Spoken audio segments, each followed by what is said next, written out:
Good to have you with us today for the program. The Syrian province of Aleppo has become the center of fierce battles, the UN expressing concern over the humanitarian situation there.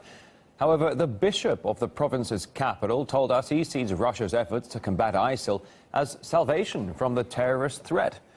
George Abu Hazan is the current apostolic vicar of Aleppo. He was appointed by Pope Francis in 2013. We see the Russian military operation as a real effort to fight terrorism, especially as this operation goes in parallel with promoting the peace process.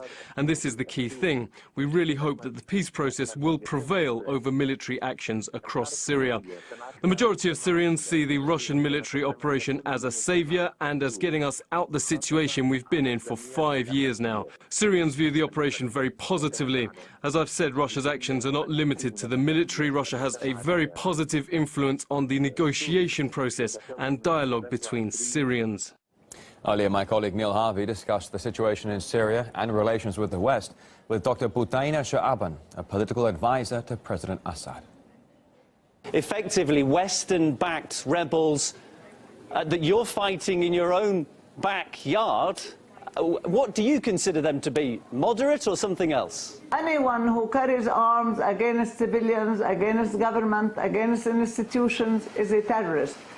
Political opposition should be dealing with politics, should be an opposition against a government but by political means, without using arms, without killing people, without beheading people. You remember the person who ate the heart of a Syrian soldier, that was from the Free Army. And the Free Army is considered to be moderate by some Western countries. Moderate opposition. Can terrorism be moderate? Everybody knows now that terrorists will hide in public facilities such as schools and hospitals.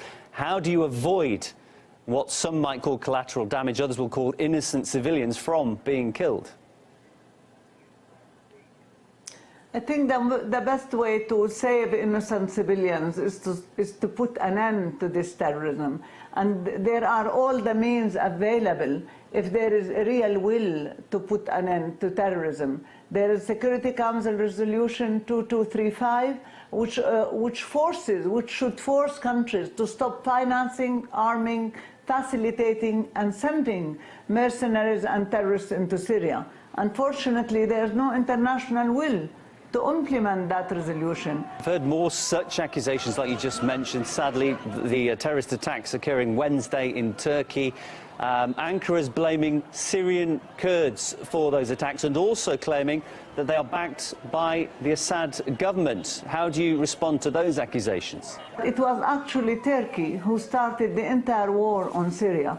We have 9 kilometers borders with Turkey, and if you can imagine Syria without these borders, it would have been impossible to start such a war and to bring in so many terrorists from 83 countries from all over the world, Syria. And now, the moment the Syrian army is making real advances in liberating our cities and villages, Turkey is attacking our cities and villages directly because these terrorists were the means for Turkey on the Syrian ground. And once Turkey saw that these terrorists are failing or they are being defeated, Turkey jumped in to save them and to help them. At the same time, in the Latakia province, the Syrian army has announced the last terrorist stronghold has been successfully recaptured. The town of Kin Saba is close to the Turkish border and reportedly a key supply route for the extremists.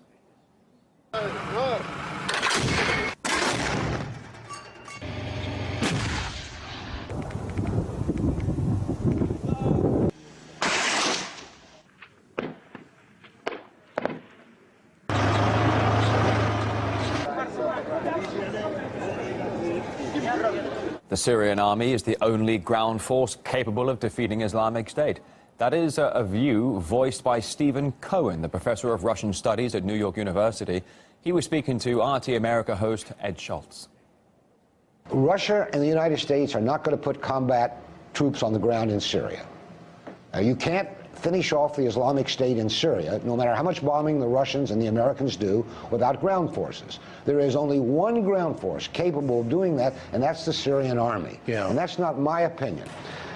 General Dempsey, who was the former chief of staff, told Obama that he, Dempsey, agreed with Putin that you had to protect the Syrian army.